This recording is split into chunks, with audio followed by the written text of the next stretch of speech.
అన్ని విధాలుగా ఆనందకరమైన సంతోషకరమైన రాజానగరం నియోజకవర్గంగా తీర్చిదిద్ది రాష్ట్రంలో ఎక్కడా లేని విధంగా నియోజకవర్గాన్ని అభివృద్ధి చేసి మోడల్ నియోజకవర్గంగా తీర్చిదిద్దగలిగే వ్యక్తి మన బత్తుల బలరామకృష్ణ.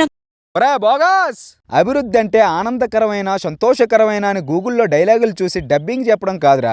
104 కోట్లతో జక్కంపూడి రాజా సీతానగరం రోడ్డు వేయించారు. అది అభివృద్ధి అంటే. 2 కోట్ల రూపాయలతో కోరుకొండలో ఫైర్ స్టేషన్, 17 కోట్లతో 77 రైతు భరోసా కేంద్రాలు, 66 కోట్ల రూపాయలతో 92 రక్షిత మంచినీటి ట్యాంకులు, 20,178 మందికి ఇల్లు పట్టాలు, 37 కోట్ల రూపాయలతో 289 సీసీ రోడ్లు, 25 కోట్లతో 15 తారు రోడ్లు, రాజానగరం రావుల చెరువు, 117 కోట్లతో వాటర్ గ్రిడ్, 70 హెల్త్ క్లినిక్లు, క్రీడా వికాస కేంద్రాలు. ఇది జక్కంపూడి పాలనలో చేసిన అభివృద్ధి. 5 ఏళ్లలో మొత్తం మీద మన రాజానగరం నియోజకవర్గంలో 1773 కోట్లతో అభివృద్ధి చేసి 1377 కోట్ల రూపాయలతో సంక్షేమం అందించాడు మన జక్కంపూడి రాజా. అయినా బత్తుల నీకు అభివృద్ధికి అర్థం తెలుసా? సంక్షేమం అక్కర్లేదన్న మూర్ఖుడివి.